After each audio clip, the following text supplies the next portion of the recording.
Hello बच्चों, कैसे हैं आप सब। आई होप अच्छे होंगे और अपनी पढ़ाई भी अच्छे से कर रहे होंगे। अतुल मैथ्स लर्निंग प्लेटफॉर्म पर आपका बहुत बहुत स्वागत है। तो इस टाइम पे हम लोग जो अपना आज एक नया टॉपिक शुरू करने जा रहे हैं, क्योंकि इससे पहले आप लोग टाइम स्पीड एंड डिस्टेंस पढ़ रहे थे जो कि कंप्लीट हो गया था।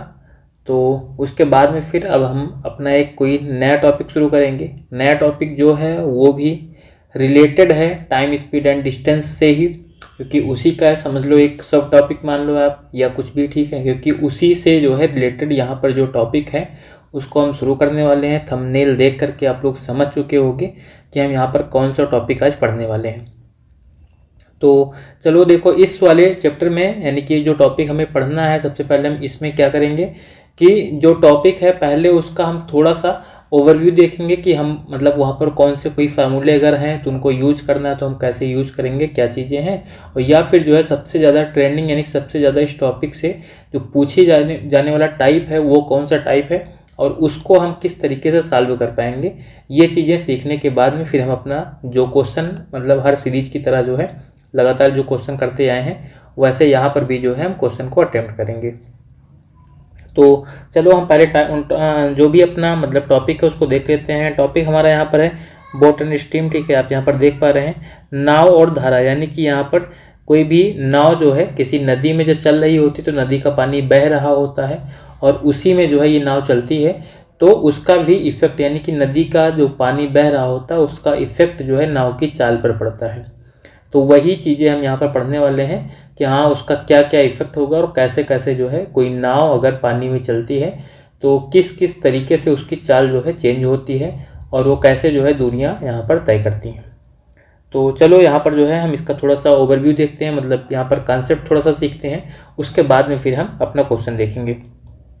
और अगर आप लोग जो है मतलब चैनल पर नए हैं तो चैनल को सब्सक्राइब कर लीजिए। बाकी जो है जो भी आप लोगों के साथ में जो ग्रुप वगैरह हैं उसमें आप शेयर कर दीजिए। और क्लास की टाइमिंग तो आपको पता ही है कि डेली 10 बजे होती है और इसके तुरंत बाद जो है एसएससी जीडी के लिए बच्चों के लिए प्रैक्टिस सेट हो रहा है, 11 बजे वो होता है। तो चलो यहाँ पर जो है हम देखेंगे सबसे पहले।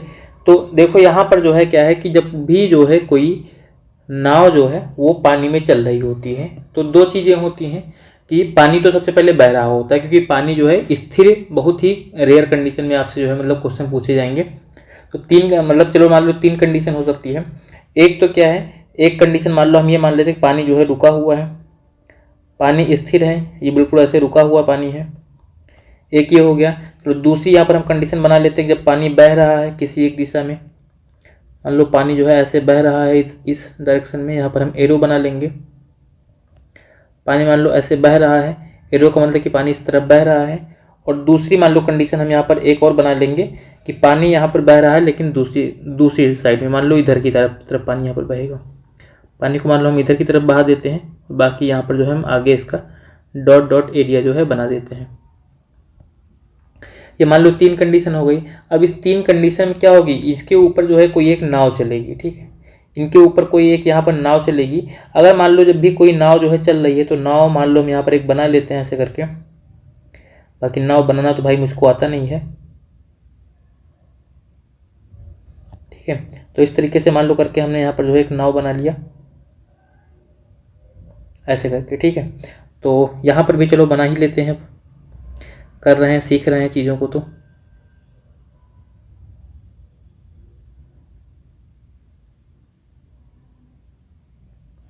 ये हो गया। और थर्ड में भी एक फिगर बना लेते हैं, उसके बाद में फिर हम यहाँ पर समझते हैं कि हमें जो है क्या क्या करना है। चलो नाव बन गया तीनों में। अब देखो इसमें जो है पानी क्या है, स्थिर है। अगर इसमें पानी स्थिर है, ठीक है, ये स्थिर जल हो गया। यहाँ पर जो है आपका हो जाएगा स्थिर जल, ठीक है। यहाँ पर जो है नाव किसी भी डायरेक्शन में जाए, यहाँ पर जो है मान लो कि नाव की डायरेक्शन भी यही वाली है, नाव भी जो है इधर ही जा रही है। यहाँ पर नाव किधर भी जाए कोई फर्क नहीं पड़ेगा। और यहाँ पर भी जो है नाव मान लो कि इस तरफ जा रही है। तीनों कंडीशन में मान लो कि नाव जो है हमारी लेफ्ट से राइट की डायरेक्शन में जो है जा रही है। ये स्थिर जल है। ये जो है मूवमेंट यहाँ पर जो है जो पानी है, यहाँ पर देखो ये पानी जो था स्थिर था,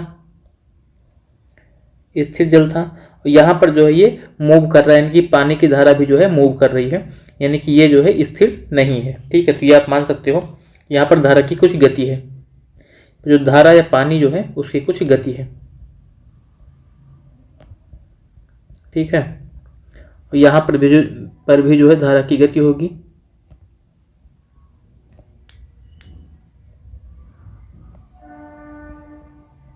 तो देखो अब यहाँ पर अगर हम चीज़ों को समझते हैं, देखो जो नाव है, नाव की चाल को आपको कुछ मानना पड़ेगा। और यहाँ पर अगर पानी स्थिर है तो पानी की चाल तो क्या होगी, जीरो हो जाएगी।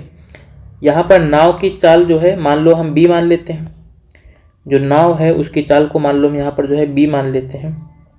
यहाँ पर भी जो है नाव की चाल b ही रहेगी और यहाँ पर भी नाव की चाल b रहेगी। लेकिन यहाँ पर जो पानी है ये स्थिर है, तो पानी की चाल कितनी हो जाएगी, जीरो हो जाएगी। ऐसे यहाँ पर जो है पानी की जो कुछ चाल है, तो इसको मान लो यहाँ पर हम पानी यानी कि धारा बोलते हैं, और धारा को जो है इंग्लिश में हम स्ट्रीम कहते हैं। तो स्ट्रीम की मान लो हम पहले अक्षर s से जो है धारा की गति मान लेते हैं। यहाँ पर धारा की गति s हो गई जो इधर की तरफ मूव कर रहा है, और यहाँ पर भी धारा की गति s होगी और जो इधर की तरफ मूव कर रहा है। अब देखो पहली कंडीशन में तो हमसे कोई मतलब नहीं, यहाँ पर सीधा अगर हमें नाव को चलाना है तो जो आप सिंपल सा जो है रोड पर जैसे आप गाड़ियों की जो है चाल और स्पीड और समय मतलब दूरी चाल और समय में पढ़ते हुए आए हो, वैसे जो है स्थिर चल में लगा देंगे। यहाँ पर जो है हमें कोई भी चेंज नहीं करना है, क्योंकि यहाँ पर नाव की गति पर जो है कोई फर्क नहीं पड़ेगा अगर पानी नहीं बह रहा है, तो पानी मूव नहीं कर रहा है। तो इसके बाद जो हमारी दूसरी कंडीशन है, इसको हमने दूसरी कंडीशन माना है, इसको हमने पहली कंडीशन माना है। यहाँ पर चलो मान लो इसको हम ऊपर रख देते हैं, इसको हमने पहली कंडीशन माना है, ये हमारी दूसरी कंडीशन है और ये हमारी तीसरी कंडीशन है। तो दूसरी कंडीशन में क्या है, देखो जिधर नाव चल रही है, नाव भी जो है इस साइड में जा रही है, यानी कि यहाँ पर लेफ्ट से राइट साइड डायरेक्शन में, इस वाली डायरेक्शन में मूव कर रही है, और पानी भी जो है इधर इधर जा रहा है, क्योंकि हमने यहाँ पर व्हाइट कलर का एरो जो बनाया है पानी का यही बनाया है, यानी कि यहाँ पर पानी और नाव दोनों एक ही दिशा में जा रही हैं। अगर एक ही दिशा में जा रही होती हैं तो इनको यहाँ पर हम बोलते हैं डाउन स्ट्रीम यानी कि डी, यानी कि इसको क्या बोलते हैं, नाव जो है धारा की दिशा में गति कर रही है, इसको डी बोलते हैं। और डी बराबर क्या हो जाएगा, नाव की चाल प्लस धारा की चाल मतलब b प्लस एस। और यहाँ पर हमेशा ध्यान रखना, कभी भी नाव और धारा वाले में क्वेश्चन में जो है नाव की चाल हमेशा जो है धारा की चाल से ज़्यादा रहेगी। तो डी यानी कि डाउन स्ट्रीम में क्या होता है कि यानी कि अगर धारा जो नाव है वो धारा की दिशा में ही जा रही है, तो जो नाव की चाल हम यहाँ पर मानेंगे, डाउन स्ट्रीम जो मानेंगे वो क्या होगी, नाव की चाल और धारा की चाल दोनों को जोड़ लेंगे। और अगर यहाँ पर जो है नाव जैसे इधर जा रही है, इस तरफ जा रही है, और धारा इसके अपोजिट डायरेक्शन में इधर जा रही है, तो यहाँ पर इसको बोलते हैं अप स्ट्रीम। अप स्ट्रीम यानी कि धारा की दिशा के विपरीत नाव गति कर रही होती है। और यहाँ पर अप स्ट्रीम यानी कि जो यू चाल होती है, इसका मान हो जाता है नाव की गति माइनस धारा की गति यानी कि b माइनस एस। यहाँ पर हो जाएगा हमारा b माइनस एस। तो यहाँ पर जो है दो कंडीशन आपको यहाँ पर ध्यान रखनी है, ठीक है। यानी कि एक कंडीशन क्या होगी कि जब नाव जो है धारा की दिशा में ही गति कर रही होगी तो डाउन स्ट्रीम बोलेंगे उसको, उसका मान होगा b प्लस एस यानी कि नाव की गति प्लस धारा की गति। और अगर जो है नाव धारा के विपरीत चल रही होगी तो उसको बोलेंगे अप स्ट्रीम, और वहाँ पर जो है इसकी जो अप स्ट्रीम का मान होगा ये नाव की गति माइनस धारा की गति यानी कि b माइनस एस हो जाएगा। अब मान लो किसी क्वेश्चन में हमें जो है डाउन स्ट्रीम और अप स्ट्रीम की चाल जो है दी गई हो, मतलब हमें डी और यू अगर दिया गया हो, तो हमसे यहाँ पर नाव की चाल पूछी जाए या धारा की चाल पूछी जाए तो हम कैसे निकालेंगे। तो देखो सिंपल सा है, यानी कि डाउन स्ट्रीम अगर मान लो हमें यहाँ पर, या फिर जो मान लो हमें धारा की चाल निकालनी है, बी का मान निकालना है, तो बी का मान निकालने के लिए क्या करोगे, यहाँ पर जो है इन दोनों को जोड़ लोगे, यानी कि यहाँ पर जो डाउन स्ट्रीम है और प्लस अप स्ट्रीम है इन दोनों को जोड़ोगे, इसको 2 से भाग कर दोगे तो हमें क्या मिल जाएगी, नाव की चाल मिल जाएगी, ठीक है। नाव की चाल निकालने के लिए क्या करेंगे, डाउन स्ट्रीम और अप स्ट्रीम जो चालें होंगी दोनों को जोड़ के 2 से भाग कर देंगे।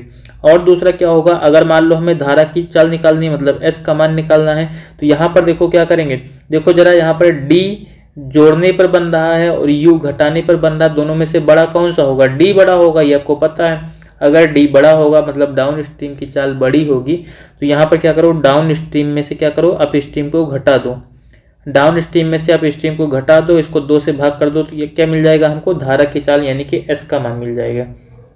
अब हो सकता है यहाँ पर आपको कन्फ्यूजन रहे कि हम मतलब याद कैसे रखें इसको, या इसको याद भी रखना है। तो याद रखने की कोई ज़रूरत नहीं है, यहाँ पर हमने पहले ही आपको बता दिया कि हमेशा नाव की चाल क्या होगी, बड़ी होगी, और धारा की चाल छोटी होगी। अगर नाव की चाल ज़्यादा है तो ज़्यादा चाल निकालने के लिए क्या करना पड़ेगा, जोड़ना पड़ेगा, बस ये ध्यान रखो। क्योंकि देखो बटे दो तो दोनों में कर रहे हैं, तो नाव की चाल ज़्यादा होती तो उसकी चाल निकालने के लिए दोनों जो चालें हैं यानी कि डाउन स्ट्रीम और अप स्ट्रीम, उन दोनों चालों को जोड़ लेंगे, तब 2 से भाग करेंगे। और धारा की चाल कम होती है तो इसके लिए क्या करेंगे, हम दोनों को घटा के 2 से भाग कर देंगे। अगर आप ये भूल भी जाते हो कि हमें डी में से यू घटाना है कि यू में से डी घटाना है, तो आप किसी में से भी जो है, चाहे डी में से यू घटा लो और चाहे जो है यू में से डी घटा दो, और उसको 2 से भाग कर दो। बस अगर प्लस में आ रहा है तो ठीक है, माइनस में आ रहा है तो माइनस का चिन्ह छोड़ देना। यानी कि ये आप मान ले, जब माइनस में आएगा इसका मतलब कि आपने उल्टा घटाया है बस। ठीक है, तो ये इतनी चीज़ें हो गई आपकी। अब तो शायद आप लोग नहीं भूलोगे कि ये b क्या होता है और s क्या होता है। b क्या है, यहाँ पर देखो b, मान लो हम लिख भी देते हैं, b क्या है, ये नाव की चाल है, नाव की चाल है ये, ठीक है। और उसके बाद में जो s है ये क्या है, धारा की चाल है। s जो है ये क्या है, धारा की चाल है, यानी जो पानी है पानी की चाल हो जाएगी। ठीक है, पानी अगर कहीं पर बह रहा है तो पानी की चाल हो जाएगी s। और उसके बाद में u क्या है, सॉरी d क्या है, तो d जो है धारा की दिशा में नाव, यानी कि धारा की दिशा में जो है नाव की सापेक्ष चाल है, और u क्या हो जाएगा, धारा के विपरीत जो है नाव की सापेक्ष चाल हो जाएगी। तो ये इतनी चीज़ें आपको ध्यान रखनी है। चलो अब इसके बाद में फिर हम अगले पेज पर चलते हैं, और वहाँ पर जो है एक यहाँ पर से जो सबसे ज़्यादा एक टाइप जो है क्वेश्चन का पूछा जाता है, उस टाइप को हम वहाँ पर जो है समझेंगे नेक्स्ट पेज पर। हाँ 1 मिनट, ये जो है पूरा, अगर इसका स्क्रीनशॉट आप लोगों को लेना है तो आप ले सकते हो। ठीक है, स्क्रीनशॉट अगर लेना है तो ले लो, और बाकी नोट्स वगैरह बना रहे हो तो उसमें भी जो है इसको नोट कर लेना। देखो यहाँ पर जो है हम क्या समझेंगे, यहाँ पर हम इन चीज़ों को समझते हैं। जैसे मान लो जो है, क्योंकि जो सबसे ज़्यादा पूछा जाने वाला क्वेश्चन का टाइप है वो ये है कि मान लो कि कोई एक नाव है, वो धारा की दिशा में जो है मान लो T1 किलोमीटर जाती है। ऐसे मान लो कि कोई भी नाव जो है वो क्या है कि डाउन स्ट्रीम में, ऐसे मान लो कि डाउन स्ट्रीम में कितनी जाती है, P1 दूरी जाती है, P1 दूरी जो है जाती है। और अप स्ट्रीम में मान लो यहाँ पर जो है Q1 दूरी जाती है, Q1 दूरी जाती है। इस पूरे में उसको जो टाइम लग रहा है, पूरे में जो उसको समय लग रहा है इस कंडीशन में, उसको मान लो यहाँ पर जो है उसको लगता है समय T1। और दूसरी कंडीशन क्या हो गई, मान लो कि वो डाउन स्ट्रीम में ही जो है P2 दूरी जाती है, P2 दूरी जाती है। और अप स्ट्रीम में मान लो यहाँ पर जो है Q2 दूरी जाती है। ये यहाँ पर हम बस एक वर्ड रखे हैं कि P2 और Q2। और यहाँ पर मान लो उसको जो समय लग रहा है टोटल, यहाँ पर जो उसको पूरा समय लग रहा है वो मान लो T2 समय लग रहा है। तो ऐसी कंडीशन में हमसे जो है अक्सर पूछता है कि जो D का मान है बता दो, या U का मान बता दो, या फिर जो है कि इन दोनों का मान बताओ, यानी कि या फिर B का मान, बोट की चाल हमसे पूछ लेगा, या स्ट्रीम धारा की चाल, कुछ भी जो है पूछ लेगा। तो इस क्वेश्चन को जो है सॉल्व करने में वैसे जो है बहुत प्रॉब्लम होती है जल्दी से सॉल्व, क्योंकि सॉल्व करने में अगर आप सीधा लिख दोगे उसको, उसके बाद में फिर सॉल्व करते रहोगे, इक्वेशन बन जाता है, जल्दी से सॉल्व नहीं होता है बच्चों से। तो इसके लिए जो है हम आपको एक तरीका बता रहे हैं कि हम कैसे इन क्वेश्चन को जो सॉल्व करेंगे। देखो सबसे पहले आपको पता है कि हमें पता है कि समय बराबर क्या होता है, दूरी बटे चाल होती है। तो ये जो है P1 दूरी थी, इसको जो है D चाल से तय कर रहा है, तो समय कितना लगेगा, P1 बटे D समय लगेगा, P1 बटे D समय लगेगा, क्योंकि D तो चाल होती है। और ऐसे जब यहाँ पर Q दूरी थी, यहाँ पर देखो Q1 था, ये यहाँ पर ये Q1 हो जाएगा, हमने लिखा नहीं था। ठीक है, और उसके बाद में जब मान लो यही Q1 दूरी जो है U चाल से जा रहा है, तो समय कितना लगेगा, Q1 बटे U चाल समय लगेगा। और जो टोटल समय लग रहा है दोनों को जोड़ लोगे तो टोटल समय क्या हो जाएगा, हमारा T1 हो जाएगा। यही तो हो गया। जो दूसरी कंडीशन हमें दी गई है, यहाँ पर अगर मान लो हम लिखते हैं तो ये क्या हो जाएगा, यहाँ पर मान लो P2 दूरी जो है D चाल से जा रही है, तो यहाँ पर समय कितना लगेगा, P2 बटे D समय लग जाएगा। और ऐसे Q2 दूरी जो है U चाल से जा रही है, तो यहाँ पर समय कितना लगेगा, Q2 बटे Q2 बटे यू समय लग जाएगा। दोनों समय को अगर जोड़ोगे तो यहाँ पर कुल समय कितना लग रहा है, T2 लग रहा है। तो ये हमारा जो है दो इक्वेशन टाइप का बन गया। अब इन्हीं को हमें सॉल्व करके डी और यू का मान निकालना होता है। इसके लिए मान लो कि आप इनको एक दूसरे के नीचे रख लो। अब नीचे कैसे रखेंगे, मान लो कि यहाँ पर हम, अब देखो यहाँ पर पहले ये समझो, देखो ये बराबर जो है T1, अगर T1 को हम बराबर के इधर ले आए तो फिर क्या बन जाएगा ये, तब ये बन जाएगा -T1 बराबर 0 हो जाएगा। ऐसे यहाँ पर बराबर T2 लिखा गया, T2 को हम इधर लेकर के आए तो क्या हो जाएगा, -T2 बराबर 0 हो जाएगा। अब इसको मान लो हम यहीं पर इसके नीचे, ये वाला जो पूरा है इसको मान लो इसके नीचे रख लेते हैं हम यहाँ से उठा के। ये वाला जो पूरा है इसको मान लो हम इसके नीचे यहीं पर ला करके रख लेते हैं। अब उसके बाद में फिर समझते हैं क्या करना है। अब देखो जब इस तरीके से आप यहाँ पर कर लोगे, एक दूसरे के ऊपर नीचे रख लोगे, अब हमें किसी का भी मान पूछा जाए, ठीक है, हमसे जिसका भी मान पूछा जाएगा उसका मान हम निकाल लेंगे आसानी से। मान लो कि हमसे मान पूछता है डी का, हमसे मान पूछता है डी का। अगर डी का हमसे मान पूछेगा तो देखो डी का मान कैसे निकालेंगे, सीधा आप इसको गुणा कर दो। देखो ऐसे किससे गुणा कर दो, P1 को Q2 से गुणा कर लो, ये हो जाएगा P1 Q2 और माइनस कर दो यहाँ पर P2 Q1 और बटे यहाँ पर क्या हो जाएगा, बटे को यहाँ पर Q1 को T2 से गुणा, सॉरी यहाँ पर देखो पहले Q2 को रख लो, Q2 को जो है T1 से गुणा कर लो, यानी कि यहाँ पर जो है T1 को मान लो हम पहले लिख लेते हैं तो T1 और इंटू Q2 हो जाएगा। यहाँ पर देखो साइन वगैरह आपको कुछ नहीं देखना है, ठीक है, चिन्ह से यहाँ पर T1 के साथ में माइनस है, माइनस को आपको छोड़ ही देना है, या फिर चलो जाने दो ऐसे ही लिख लो सीधा। यहाँ पर देखो Q1 को जो है यहाँ पर T2 से गुणा कर लो, यहाँ पर साइन भी रख लेना, चिन्ह भी रख लेना, ये हो जाएगा कितना Q1 और इंटू T2। जब यहाँ पर T2 से गुणा करेंगे माइनस में है तो ये पूरा कितना बन जाएगा, ये माइनस में बन जाएगा Q2 इंटू, सॉरी Q2 नहीं Q1 है, ये Q1 T2 बन जाएगा। और उसके बाद में फिर क्या होगा, इसके बाद में फिर हमारा क्या होगा, माइनस आता है फार्मूले में, और फिर क्या होगा Q2 को जो है यहाँ पर T1 से गुणा कर दोगे तो हो जाएगा Q2 और इंटू हो जाएगा माइनस में T1, क्योंकि T1 माइनस में है तो यहाँ पर जो है माइनस में हमको T1 रखना पड़ेगा। इस पूरे को देखो अगर थोड़ा सा और सॉल्व करोगे तो सीधा सा हमारा जो भी इसके पहले हम लाइन लिखना चाह रहे थे वही बन जाएगी। ऊपर तो वही रहेगा पूरा P1 Q2 minus P2 Q1, और नीचे हमारा क्या बन जाएगा, देखो जब यहाँ पर माइनस है यहाँ पर भी माइनस, पीछे वाले को पहले गुणा करोगे तो ये प्लस बन जाएगा, मतलब ये पूरा जो बनेगा ये बन जाएगा T1 इंटू Q2 और यहाँ पर माइनस हो जाएगा T2 into Q1, T2 into Q1 बन जाएगा। तो ये वाली लाइन हम पहले ही बोल रहे थे। अब देखो ये वाली लाइन अगर डायरेक्ट लिखना है तो कैसे लिखेंगे, P1 को Q2 से गुणा कर दो और P2 को Q1 से गुणा कर दो, बीच में माइनस लगा दो। उसके बाद में फिर क्या करना है, देखो नीचे वाले से गुणा करना है, Q2 को T1 से गुणा कर दो, कोई चिन्ह नहीं रखना है आपको, पॉजिटिव ही रखना है, और Q1 को जो है T2 से गुणा कर दो, Q1 को T2 से गुणा कर दो, बीच में माइनस लगा दो, बस ये बन जाएगा। ये तो हो गया D का मान। अगर मान लो यहीं से हमको U का मान निकालना है, U का मान हम डायरेक्ट लिखेंगे क्योंकि यहाँ पर हमने दो लाइन जो लिखी है इसको नहीं लिखेंगे। U का मान अगर मान लो हमको लिखना है तो यहाँ पर फिर से ऊपर जो है वही सेम ही रहेगा, ऊपर फिर से ये रहेगा हमारा P1 Q2 minus P2 Q1 यही रहेगा, और नीचे वाला केवल चेंज होगा। नीचे क्या चेंज होगा, नीचे जो है देखो हम यहाँ पर जब D वाले का मान लिख रहे थे तो हमने U वाले का जो है T1 और T2 से गुणा करवाया था। अब जब U का मान लिखेंगे तो D वाले को जो है T2 और T1 से गुणा करवा दो।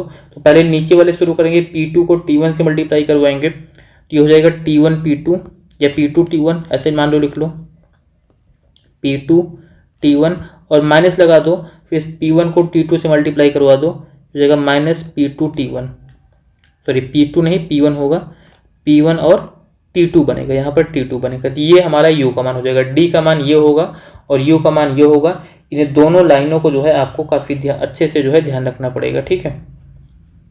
मान लो इनको जो है यहाँ पर हम बॉक्स में कर देते हैं, और ये जो टाइप है, ठीक है, सबसे ज़्यादा जो है पूछा जाता है आप लोगों से एग्जाम में।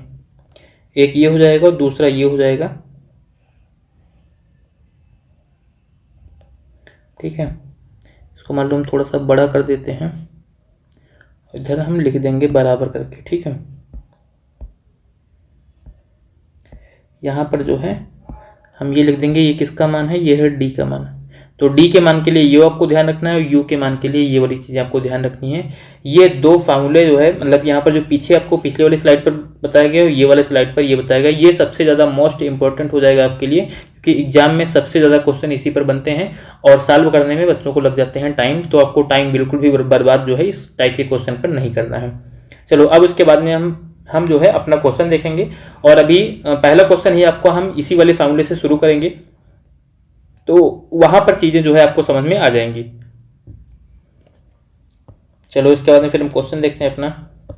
हमारा देखो पहला क्वेश्चन यहाँ पर आ गया है। पहला क्वेश्चन यहाँ पर हमारा जो लिखा हुआ है सीधा सा है। ये कह रहा है कि एक नाव जो है 7.2 किलोमीटर की दूरी धारा की दिशा में और 3.2 किलोमीटर की दूरी धारा की विपरीत दिशा में 2 घंटे में तय कर सकती है। ये हो गई कंडीशन एक। दोबारा कह रहा है यह 1.5 किलोमीटर की दूरी धारा की दिशा में और 0.6 किलोमीटर की दूरी धारा की विपरीत दिशा में 24 मिनट में तय कर सकती है। धारा की दिशा में जाते हुए नाव की गति किलोमीटर प्रति घंटा में क्या है। यानी कि हमें यहाँ पर देखो क्या दिया गया है, हमें यहाँ पर सीधा से लिखा हुआ है कि 7.2 किलोमीटर की दूरी जो है धारा की दिशा में मतलब कि डी चाल से, और जो है 3.2 किलोमीटर की दूरी धारा की विपरीत दिशा में मतलब कि यू चाल से, और समय कितना लग रहा है 2 घंटे लग रहे हैं। तो हम यही सीधा लिखते हैं। यहाँ पर 7.2 किलोमीटर की दूरी कैसे जा रही है, 7.2 किलोमीटर की दूरी ये डी चाल से जा रही है, और 3.2 किलोमीटर की दूरी धारा के विपरीत, धारा की विपरीत चाल क्या होती है, यू होती है। तो 3.2 किलोमीटर की दूरी ये यू चाल से जाएगी, और यहाँ पर जो इसको कुल समय लगेगा वो कितना लग रहा है 2 घंटे। 2 घंटे हमने बोला था क्या करोगे आप, बराबर करके 2 घंटे लिखोगे, लेकिन यहाँ पर बराबर करने की कोई ज़रूरत नहीं है, सीधा 2 को इधर माइनस करके जो है 0 कर दो, कि जब इनको 2 ही घंटे लग रहा है 2 घंटे इसमें से घटा दो तब तो 0 के बराबर हो जाएगा। और देखो दूसरी कंडीशन क्या दी गई है, दूसरी कंडीशन दी गई क्या है 1.5 किलोमीटर दूरी धारा की दिशा में। अगर धारा की दिशा में है तो 1.5 किलोमीटर की दूरी ये कैसे तय करेगी, डी चाल से तय करेगी। और दूसरा क्या है 0.6 किलोमीटर की दूरी धारा के विपरीत, धारा के विपरीत मतलब यू, तो 0.6 किलोमीटर की दूरी यू चाल से तय करेगी। यहाँ पर इसको कुल समय कितना लगेगा 24 मिनट का लगेगा, और 24 मिनट है यहाँ पर, इसको अगर ऊपर घंटे में है तो इसको भी हमें घंटे में रखना पड़ेगा। 24 मिनट को आप घंटे में चेंज कर लो तो 24/60 हो जाएगा, 12 से काट देंगे, 12 दूना 24, 12×5 60, मतलब कि 2/5 घंटे लग रहे हैं। तो यहाँ पर जो है 2/5 घंटे घटा दो इसमें से, बराबर कर लो 0 के। ठीक है, इतनी चीज़ें शायद आपको समझ में आ गई होंगी। अब हमसे यहाँ पर देखो पूछा क्या गया, हमसे पूछा गया धारा की दिशा में जाते हुए नाव की गति। धारा की दिशा में नाव की गति क्या होती है, डी होती है, मतलब हमसे यहाँ पर डी का मान पूछा गया। ठीक है, हमसे डी का मान पूछा गया है, तो डी के मान के लिए सीधा आपको फार्मूला बताया गया था, वही वाला फार्मूला रख के यहाँ पर जो है सॉल्व कर लो। देखो डी बराबर क्या बताया था हमने, डी बराबर हमने बताया था, पहले तो आप इन दोनों को गुणा करोगे, मतलब 7.2 को जो है 0.6 से गुणा कर दोगे। जब इन दोनों को हम गुणा करेंगे 7.2 को 0.6 से गुणा करेंगे, सीधा गुणा कर लो यहीं पर। ठीक है, ये हो जाएगा 6 दूनी 12 और 6 से 42 और 1 43 हो जाएगा, यानी कि यहाँ पर 43 दशमलव, देखो ऐसे सीधा आप अलग ही चाहो तो गुणा कर लो, ऐसे कर लो, देखो कितना बनेगा 6 दूनी 12 हो जाएगा, और 6 से 42 1 43 मतलब 4.32, 4.32 हो जाएगा। यहाँ पर हम सीधा लिखते हैं 4.32, या फिर मान लो चलो एक पहला क्वेश्चन है हम लिख देते हैं, यहाँ पर ऐसे कर लो 7.2 और गुणे क्या हो जाएगा 0.6 हो जाएगा, और माइनस क्या करना है 1.5 को 3.2 से गुणा कर लेना है, 1.5 गुणे 3.2 हो जाएगा, और बटे में क्या बनेगा, बटे में हमारा हो जाएगा, यहाँ पर हमने बोला पहले नीचे वाले को लिखेंगे, 0.6 को यहाँ पर 2 से गुणा करवा दो, हो जाएगा 0.6 और गुणे 2, चिन्ह से यहाँ पर कोई मतलब नहीं है। ठीक है, और माइनस लगा दो, 3.2 को इस 2/5 से गुणा करवा दो, तो हो जाएगा 3.2 और गुणे 2/5। इस पूरे को यहाँ पर सॉल्व करेंगे, जब यहाँ पर 7.2 को 6 से गुणा करोगे तो यहाँ पर 6 दूनी 12 हो जाएगा। सबसे पहले देखो दशमलव बाद में 2 अंक है, तो जो भी आएगा दशमलव बाद में 2 अंक आएंगे, तो 6 दूनी 12 हो जाएगा, और 6 से 42 1 43 हो जाएगा, मतलब 432 आ रहा है, तो इसमें जो है 4 के बाद में दशमलव लग जाएगा, और माइनस 1.5 को 3.2 से गुणा करोगे तो 15 दूना 30 होता है, और 15 45 और 3 48 मतलब 4.80 हो जाएगा ये, और बटे यहाँ पर क्या बनेगा, नीचे 0.6 को 2 से गुणा करोगे तो ये बन जाएगा 1.2, और माइनस यहाँ पर इसको और गुणा कर लो, तो 3.2 को जब 2 से गुणा करोगे तो ये बनेगा 6.4, देखो अलग सॉल्व कर लो थोड़ा, 6.4 बनेगा, और बटे में 2 है, सॉरी बटे में 5 है, तो ऊपर नीचे अगर आप 2 से गुणा कर दोगे तो हो जाएगा, ऊपर हो जाएगा 12.8/10, 12.8/10 का मतलब क्या होता है 1.28, लेकिन इन दोनों को गुणा करके जो है 5 से डिवाइड भी कर दोगे तो 1.28 आ जाएगा, बस इसको आप थोड़ा सा और आगे सॉल्व कर लो, बस एक लाइन हमारी जो है लास्ट होगी, इसके बाद में फिर हमें मिल जाएगा यहाँ से आंसर। 4.32 है, 4.80, इन दोनों को घटाओगे तो हमें पता है 3 2 वाला छोटा है, तो ये घटेगा हमारा, जो भी आएगा माइनस में आएगा। और 32 8 40 होता है, फिर 40 80 यानी कि 0.48 आ जाएगा। ऐसे नीचे हमारा क्या बनेगा, इन दोनों को जब घटाएंगे 1.28 बड़ा है, 1.2 यहाँ पर कुछ नहीं तो 0 बना लो, ऐसे कर लो। अब इसको जब घटा लोगे तो कितना देगा, माइनस में 0.08 आ जाएगा। इस पूरे को सॉल्व करोगे, देखो दशमलव बाद में माइनस माइनस तो कट जाएगा, 2 अंक है तो हो जाएगा 48/8। 48/8 का मतलब क्या होता है, 6 होता है। मतलब यहाँ पर जो नाव की चाल है, धारा की दिशा में नाव की चाल, मतलब डी का मान क्या मिल जाएगा, 6 किलोमीटर प्रति घंटा मिल जाएगा। 6 किलोमीटर प्रति घंटा मिल जाएगा। तो ये हमारा आंसर होगा, जो कि हमें पहले ऑप्शन में दिया गया है। थोड़ा सा टाइम लगा है, टाइम इसलिए लगा है क्योंकि हमने जो है बेसिकली आपको काफ़ी अच्छे से यहाँ पर जो है एक वर्ड लिख करके समझाया है, कुछ भी हमने इस वाले क्वेश्चन में छोड़ा नहीं है। आप जब एग्जाम में क्वेश्चन सॉल्व करोगे तो आपकी कैलकुलेशन अच्छी होगी, और वहाँ पर जो है ये हमने जो पहली लाइन लिखी है, मल्टीप्लाई वगैरह किया है, ये सब आप नहीं करोगे। ये सब आप नहीं करोगे तो थोड़ा सा आप मतलब आपका टाइम बचेगा ही तो क्वेश्चन को करने का, क्योंकि ये जो है थोड़ा सा शार्ट तरीका है। बाकी इसके अलावा जितने भी तरीके आप देखोगे, ठीक है, थोड़े से बड़े ही हैं, तो बेटर है कि आप इस तरीके को अडेप्ट कर लो, यानी कि कैसे हम इस क्वेश्चन को सॉल्व करने वाले हैं। ठीक है, तो चलो इसके बाद में फिर हम अगला क्वेश्चन देखते हैं। आई होप क्वेश्चन आपको समझ में आ गया होगा। और अभी इस टाइप के ही जो है हमारे जो, क्योंकि हम प्रीवियस ईयर क्वेश्चन पेपर जो है सॉल्व कर रहे हैं, तो इसमें इस टाइप के जो है कई क्वेश्चन अभी जो है हमें आगे भी मिलने वाले हैं फिलहाल। ठीक है, चलो इसके बाद में फिर हम दूसरा क्वेश्चन सॉल्व करते हैं। दूसरा क्वेश्चन हमारा यहाँ पर दिया गया, कह रहा है एक व्यक्ति 1 घंटा 20 मिनट में पानी की धारा के विपरीत दिशा में 4 किलोमीटर की दूरी तय कर सकता है और केवल 24 मिनट में उसी स्थान पर वापस आ जाता है, तो उसे स्थिर पानी में 13 किलोमीटर जाने में कितना समय घंटों में लगेगा, ये हमें बताना है। देखो कह रहा है 1 घंटा 20 मिनट में कितना दूर जाता है, और धारा के विपरीत जाता है और 4 किलोमीटर जाता है। तो हमें सीधा सा पता है दूरी बराबर क्या हो जाता है, 4 गुणे समय। यानी कि यहाँ पर धारा के विपरीत का मतलब क्या होता है, चाल क्या होती है, यू होती है। तो यू चाल से कितना देर तक चलेगा, 1 घंटा 20 मिनट। 1 घंटे 20 मिनट का मतलब क्या होता है, 1 घंटा हो गया। 20 मिनट का मतलब होता है 1/3 घंटा। पूरे को सॉल्व करोगे 3 1 के 3 1 4, मतलब 4/3 घंटे लगेंगे। 4/3 घंटे लगेंगे। और इसमें इसकी दूरी कितनी तय हुई, 4 किलोमीटर की, क्योंकि यू चाल है और 4/3 समय। तो 4 गुणे समय बराबर क्या हो जाता है, दूरी। यहाँ से सॉल्व कर लोगे, 4 से 4 कट जाएगा, तो यू का मान हमें मिल जाएगा 3 किलोमीटर प्रति घंटा आएगा ये। और हमसे क्या बोला गया, कह रहा केवल 24 मिनट में वापस उसी स्थान पर आ जाता है। ये बताओ जब 4 किलोमीटर ये गया है तो वापस कितना दूर आएगा, वापस भी तो 4 ही किलोमीटर आएगा ना भाई। वापस भी तो क्या आएगा, 4 ही किलोमीटर आएगा। ये वापस जो है, अब अगर गया है धारा के विपरीत तो वापस क्या आएगा, धारा की दिशा में आएगा। मतलब वापस आने पर इसकी चाल क्या हो जाएगी, डी हो जाएगी। डी हो जाएगी। डी चाल से 24 मिनट तक चलता है, मतलब 24/60 हो जाएगा। कितना दूरी तय करेगा ये, 4 किलोमीटर की दूरी फिर से तय करेगा। इसको अगर सॉल्व करोगे आप तो 4 के 4, 4 छंग 24, और 6 से 60 को काटोगे तो आ जाएगा 10। यानी कि यहाँ से हमें डी का मान कितना मिल जाएगा, 10 किलोमीटर प्रति घंटा मिल जाएगा। 10 किलोमीटर जो है प्रति घंटा मिल जाएगा हमको यहाँ से डी का मान। ठीक है, इतना अगर आपको समझ में आ गया है। अब हमसे यहाँ पर जो है पूछा गया है, कह रहा कि स्थिर पानी में 13 किलोमीटर जाने में कितना समय लगेगा। स्थिर पानी का मतलब हमसे बी का मान, पहले बी चाल से जाएगा 13 किलोमीटर को, पहले बी का मान निकाल तो लो। बी का मान कैसे निकालते हैं, दोनों को जोड़ के 2 से भाग करते हैं। तो बी बराबर कितना हो जाएगा, यू प्लस डी, मतलब 3 और प्लस 10, तो 13 हो जाएगा, और बटे 2 कर दोगे, मतलब ये हो जाएगी हमारी बी का मान किलोमीटर प्रति घंटा में। ठीक है, अब अगर जो है नाव की चाल जो है स्थिर पानी में मिल गई है तो हम दूरी, इतना दूरी 13 किलोमीटर की दूरी जाने में समय निकाल लेते हैं। समय बराबर क्या होता है, दूरी बटे चाल होता है। टाइम इक्वल टू यहाँ पर क्या हो जाएगा, दूरी और बटे चाल। तो दूरी कितनी है, 13 किलोमीटर की, और चाल कितना है, 13/2 को चाहो आप और सॉल्व कर लो, कितना आ जाएगा, 6.5 आ जाएगा, 6.5 आ जाएगा। 6.5 को 2 से गुणा करोगे 13 आएगा, मतलब यहाँ पर कितना आ जाएगा, टाइम जो है 2 घंटे आ जाएंगे। ये हमारा आंसर होगा, जो कि हमें यहाँ पर पहले ऑप्शन में दिया गया है। चलो भाई, इसके बाद में फिर हम अपना अगला क्वेश्चन देखते हैं, 3 नंबर का। 3 नंबर क्वेश्चन हमें यहाँ पर दिया गया, कह रहा है कि एक नाव जो है 55 मिनट में धारा प्रवाह के विपरीत दिशा में 3 किलोमीटर और धारा प्रवाह की दिशा में 5 किलोमीटर की दूरी तय कर सकती है, और यह 1 घंटा और 25 मिनट में धारा प्रवाह के विपरीत 4 किलोमीटर और धारा प्रवाह की दिशा में 9 किलोमीटर की दूरी भी तय कर सकती है। धारा प्रवाह की दिशा में यह 43.2 किलोमीटर की दूरी तय करने में कितना समय घंटों में लेगी, ये हमें बताना है। एक लास्ट में हमसे पूछा गया 43.2 किलोमीटर की दूरी है धारा प्रवाह की दिशा में। धारा प्रवाह की दिशा का मतलब क्या कि डी चाल से जो है कितना देर में तय कर पाएगी, ये हमें बताना है। मतलब हमें क्वेश्चन में जो है पहले डी का मान निकालना है।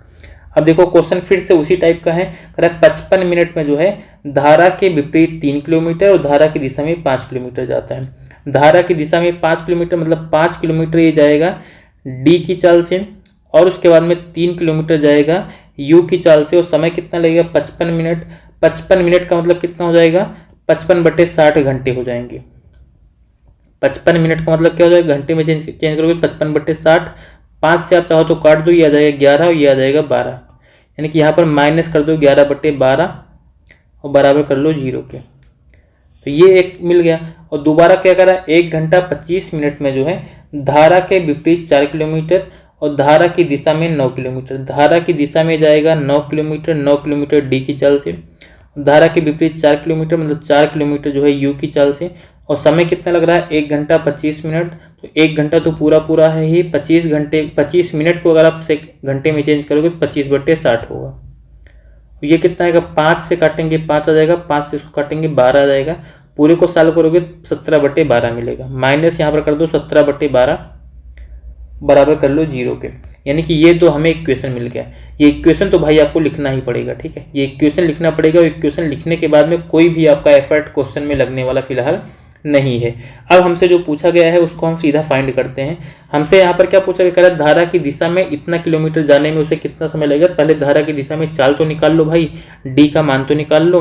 तो डी का मान कैसे निकालेंगे ये आपको हमने बता दिया है। सीधा 5 को 4 से गुणा कर दो 20 आ जाएगा। अब देखो सीधा लिखेंगे, 9 को 3 से गुणा कर दोगे 27 आ जाएगा।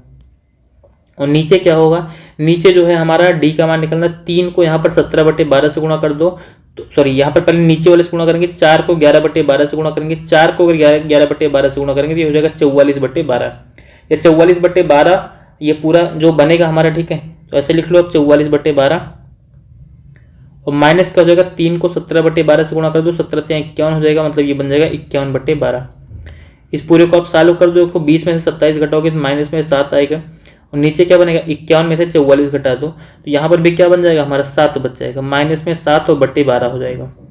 तो ये माइनस तो कट जाएगा, ये 12 ऊपर जाएगा। यहाँ पर क्या बनेगा, 7 से 7 भी कैंसिल हो जाएगा और 12 सीधा ऊपर जाएगा। बस 12 किलोमीटर प्रति घंटा हमारा आंसर बन जाएगा। आंसर नहीं बनेगा मतलब ये हमारा डी का मान मिल जाएगा। और डी का मान अगर 12 किलोमीटर प्रति घंटा है तो कह रहा है कि 43.2 किलोमीटर की जो दूरी है, जो 43.2 किलोमीटर की दूरी है, इसको जो है 12 की स्पीड से चलेगा तो कितना समय लगेगा, टाइम हमें बता देना है। यहाँ से टाइम बता देना है, सॉल्व कर लो इसको। 12 से अगर डिवाइड करेंगे इसको तो 12 के 36 होता है। उसके बाद में 7 बच जाएगा और 12 × 72 मतलब 3.6 घंटे। 3.6 घंटे हमारा आंसर आएगा, जो कि हमें तीसरे ऑप्शन में दिया गया है। तो इतने बड़े क्वेश्चन को आप देख रहे हो यहाँ पर जो है हमने बस केवल इक्वेशन, ये तो आपको क्वेश्चन में ही दिया गया है, इसी को हम केवल शॉर्ट फॉर्म में लिखते हैं बस। ये तो आपका क्वेश्चन ही है, हमने यहाँ पर सॉल्व जो है केवल इतने में किया, ठीक है। ये जो लाइन एक हमने लिखी इतने में हमने सॉल्व किया है। तो इस टाइप को यानी कि जो टाइप है, ठीक है, मैक्सिमम जो है ये एग्जाम में पूछा जाने वाला क्वेश्चन है, ठीक है। तो ध्यान रखना कि कैसे हमें एग्जाम में इन टाइप के क्वेश्चन को जो है अटेम्प्ट करना है। चलो भाई अगला क्वेश्चन देखते हैं, इसके बाद में फिर हम अगला यहाँ पर हमारा क्वेश्चन है। यहाँ पर करा एक नाव द्वारा जो है बहाव की दिशा में 13 किलोमीटर की यात्रा में लिया गया समय उसके द्वारा बहाव के विपरीत 7 किलोमीटर की यात्रा में लिए गए समय के बराबर है। यदि धारा की चाल 3 किलोमीटर प्रति घंटा है तो स्थिर पानी में 44.8 किलोमीटर की दूरी तय करने में कितना समय घंटों में लगेगा, ये हमें यहाँ पर बताना है। तो क्वेश्चन हमसे करा कि बहाव की दिशा में, मतलब कि यहाँ पर क्या है कि धारा की दिशा में, बहाव की दिशा मतलब धारा की दिशा, और धारा की दिशा में चाल क्या होती है, डी होती है। करा जो 13 किलोमीटर यात्रा में जो लिया गया समय है वो विपरीत दिशा में जो है 7 किलोमीटर की यात्रा में लिए गए समय के बराबर है। यानी कि 13 किलोमीटर अगर ये डी स्पीड से जाए और 7 किलोमीटर यू स्पीड से जाए तो दोनों समय बराबर आएगा। दूरी बटे चाल ये भी समय है, दूरी बटे चाल ये भी समय, दोनों आ गए बराबर। यहाँ से आप चाहो तो यहाँ से आप क्या करोगे, डी और यू का अनुपात निकाल लोगे, ठीक है। डी और यू का अनुपात निकाल लोगे तो उसके बाद में फिर जो है आगे हमें धारा की चाल दी भी गई है 7 किलोमीटर प्रति घंटा। अब अगर डी और यू का यहाँ से आप अनुपात निकालोगे तो देखो ये क्या मिल जाएगा हमें, डी बराबर जो है, या फिर डी और इसको डी को इधर लेकर के जाओगे बटे यू हो जाएगा, बराबर क्या होगा 13/7 हो जाएगा। 13 यहाँ पर 7 हो जाएगा, मतलब डी अनुपाते यू क्या हो जाएगा 13/7 हो जाएगा।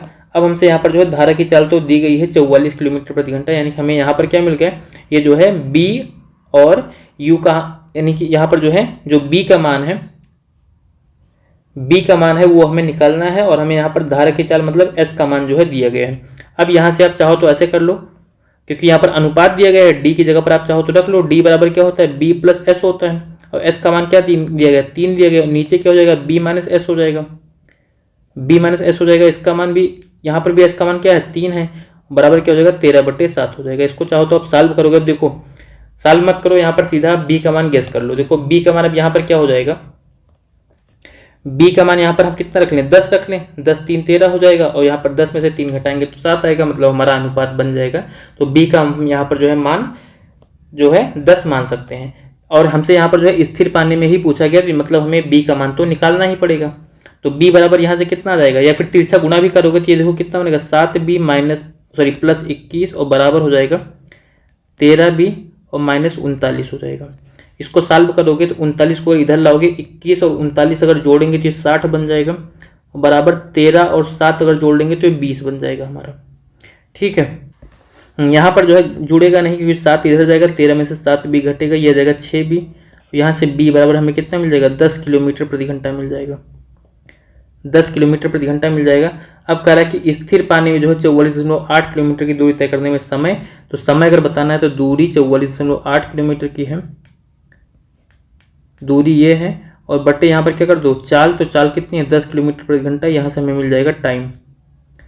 तो इसको 10 से भाग करोगे तो ये पूरा कितना देखो यहाँ पर टाइम जो है सही बटे में दिया गया, इसको और थोड़ा 10 से ऊपर नीचे गुणा करवा लो, मतलब ये होगा 448 और बटे 100। अब इसको मान लो हम किससे काट देते हैं 4 से काटेंगे आएगा 25, और 4 से ऊपर काटेंगे तो 1 और 2 आ जाएगा, मतलब ये बन जाएगा 2500 का 100। तो 4 सही 12/25, 4 सही 12/25 घंटे जो है हमारे यहाँ पर समय आ जाएंगे। किस ऑप्शन में है, तो पहले ऑप्शन में हमको यहाँ पर दिया गया है। ठीक है, जो पहले ऑप्शन में हमें 4 सही 12/25 दिया गया है, यही इस क्वेश्चन का आंसर हो जाएगा। ठीक है, तो यहाँ पर अगर आप डी और यू तक समझ में आ गया, फिर हमें एस का मान दिया गया 3, और ये आपको पता है कि डी बराबर क्या होता है बी प्लस एस होता है, एस की जगह पर 3 रख देंगे, यू बराबर बी माइनस एस होता है, यहाँ पर भी 3 रख के तिरछा गुणा करके बी का मान हम यहाँ से निकाल लेंगे। ठीक है, चलो भाई, उसके बाद में फिर अगला हमारा क्वेश्चन है 5 नंबर।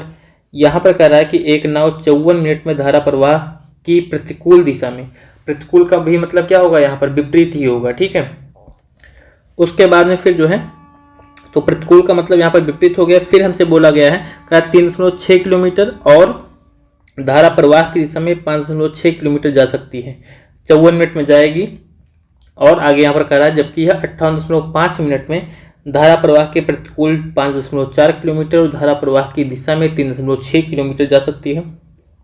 नाव को धारा प्रवाह की दिशा में 10 किलोमीटर जाने में कितना समय मिनट में लगेगा, यह हमें बताना है। धारा प्रवाह की दिशा में हमसे पूछा गया, मतलब हमें यहाँ पर डी का मान निकालना है, और डी की चाल से जो है 10 किलोमीटर जाने में कितना समय इसको लगेगा, ये हमें बताना है। चलो देखते हैं, यहाँ पर जो है इक्वेशन पहले लिखते हैं। 54 मिनट में जाएगी, धारा प्रवाह के प्रतिकूल दिशा में 3.6 किलोमीटर और धारा प्रवाह की दिशा में 5.6 किलोमीटर, मतलब 5.4 है, 5.4 किलोमीटर धारा प्रवाह की दिशा में, मतलब कि डी की चाल से जाएगी। और उसके बाद में फिर क्या होगा, 3.6 किलोमीटर धारा के प्रवाह के प्रतिकूल, मतलब 3.6 और बटे यहाँ पर यू हो जाएगा, और समय इसको कितना लगेगा 54 मिनट लगेगा, तो इसको घंटे में चेंज कर लो, माइनस यहाँ पर क्या कर लेंगे 54 और बटे 60, क्योंकि यहाँ पर घंटे में हमें चेंज करना है इसको, और बराबर हो जाएगा ये 0 के, तो 0 के इसको बराबर कर देंगे, ये 5 हम सही से लिख देते हैं।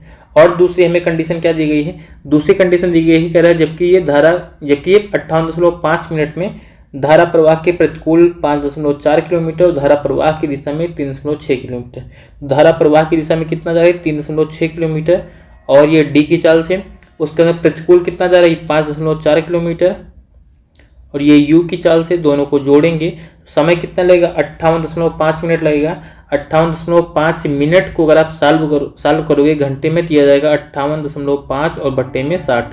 ठीक है, ये बन जाएगा हमारा जो टाइम है, जिसको माइनस करेंगे और बराबर कर लेंगे 0 के बराबर। अब ये दो हमें इक्वेशन मिल गया और हमें यहाँ पर डी का मान निकालना है। दोनों इक्वेशन को सॉल्व करके आप जो है डी का मान निकाल लो। अब देखो इक्वेशन को अगर मान लो यहाँ पर हमें सॉल्व करना है तो इससे अच्छा हम यहाँ पर क्या करते हैं, क्योंकि संख्याएं बहुत बड़ी बड़ी दिख रही हैं, अगर इसमें आपको कुछ भी जो है कॉमन दिख जाए तो उनको आप हटा दो। जैसे यहाँ पर हमें पता है कि 54 है, 18 के टेबल में आता है, 36 भी 18 के टेबल में आता है, फिर से लास्ट का 54 भी 18 के टेबल में आता है। इसको हम सॉल्व करेंगे। सॉल्व कैसे करेंगे, 18 से इसको काट दो। अगर 18 से काटोगे इसको तो कितना बन जाएगा, 18 3 54 आता है, मतलब 0.3 आ जाएगा। इसको 18 से काटेंगे, 18 दूना 36 मतलब 0.2 बन जाएगा। 18 3 54 आएगा, मतलब ये भी कितना बन जाएगा, 3 बन जाएगा। ठीक है, और नीचे इसके आगे देखो, नीचे भी जो है हमें यहाँ पर कुछ काम मिल जाएगा। 9 से इसको काट देंगे, 9 से इसको काटेंगे, 9 चौक 36 मतलब 0.4 आएगा। ये यहाँ पर काटेंगे 9 छक 54 मतलब 0.6 बन जाएगा। और 9 से अगर इसको काट देंगे हम तो 9 छक 54 होता है, और 4 58 9 5 45 मतलब 6.5 बन जाएगा। तो इतना बन गया। अब इसके बाद में हम इसको सॉल्व करते हैं। बस यहाँ पर यानी कि जहाँ जहाँ हमने काटा है, जो हमने ऊपर लिखा है, वही वाली संख्याओं को मान के सॉल्व करेंगे। अब हमें मान निकालना है डी का। तो डी बराबर क्या हो जाएगा, सबसे पहले आप इनको गुणा कर लो। 0.3 को 0.6 से गुणा करोगे, 6 18 होता है, मतलब 0.18 हो जाएगा। और माइनस 0.4 को 0.2 से गुणा करोगे, 4 दूनी 8 होता है, मतलब ये बन जाएगा 0.08। और बट्टे मल्टीप्लाई तो आपको समझ में आ ही रहा होगा। उसके बाद में फिर 0.2 को 6.5 से गुणा करेंगे तो 65 दूना कितना होता है, 130 होता है। 130 का मतलब यहाँ पर कितना बन जाएगा, ये बन जाएगा हमारा 1.30। लेकिन देखो आगे वाले को हम पीछे लिखते थे, ये बन जाएगा मान यहाँ पर लिखते थे माइनस में 1.30 करके। और 0.6 को 3 से गुणा करेंगे, ये बनेगा 3 छक 18, मतलब ये आ जाएगा 1.8 आगे आएगा, क्योंकि पहले इसको लिखते हैं और फिर ये वाला लिखते हैं। अब इस पूरे को आप सॉल्व कर लो। ठीक है, पूरे को आप सॉल्व करोगे, देखो साथ में बटे में यहाँ पर 60 भी तो था, बटे में 60 था, तो दोनों के बटे में 60 भी यहाँ पर लगाना पड़ेगा। इसको तो हम भूल ही जा रहे थे, अभी क्वेश्चन गलत होता। ठीक, तो अब इसके बाद में सॉल्व करोगे, 0.18 को यहाँ पर 0.08 घटाओगे तो पूरा कितना बनेगा हमारा, बन जाएगा 0.10। और ऐसे यहाँ पर 1.8 में से 1.3 घटा देंगे तो ये कितना बनेगा, 1.5 बन जाएगा। 1.5 बच जाएगा, सॉरी 0.5 बचेगा, क्योंकि एक तो आगे भी है। और बटे यहाँ पर क्या हो जाएगा, 60 हो जाएगा। अब इसको आपको सॉल्व करना है तो ये ऊपर वाला तो ऐसे रहेगा 0.1 बटे में, ये जो लास्ट में 0 है इसको छोड़ सकते हो आप, और यहाँ पर हो जाएगा 0.5। ये 60 जो है चला जाएगा ऊपर। ये एक दशमलव के बाद में एक अंक यहाँ पर भी है, एक अंक यहाँ पर भी है, इसको आप हटा सकते हो। यानी कि सीधा क्या बन जाएगा, 1/5 गुणे 60। 1/5 गुणे 60 करेंगे तो सीधा आ जाएगा कितना, 12 किलोमीटर प्रति घंटा आ जाएगा। 12 किलोमीटर प्रति घंटा मिल जाएगा हमारा। ठीक है, यानी कि ये हमें मिल गई चाल। अब अगर ये हमें चाल मिल गई तो हमें आगे निकालना क्या है, हमें समय निकालना है इस दूरी को जाने के लिए। तो 10 किलोमीटर जाना है, 12 की स्पीड से जाएगा, 10/12 सीधा यहीं पर लिख दो बस। 10/12 यहाँ पर करोगे तो कितना जाएगा, इसको हमें मिनट में चेंज करना, चलो ऐसे लिख ही लेते हैं। 10 किलोमीटर दूरी हमें जानी है 12 की स्पीड से, तो ये हमें यहाँ से मिलेगा टाइम। लेकिन ये टाइम किस में मिलेगा, घंटे में मिलेगा। इसको मिनट में चेंज करना है, 60 से गुणा कर लो। 12 पंचे 60 और 10 पच्चे 50, यानी कि 50 मिनट लग जाएगा।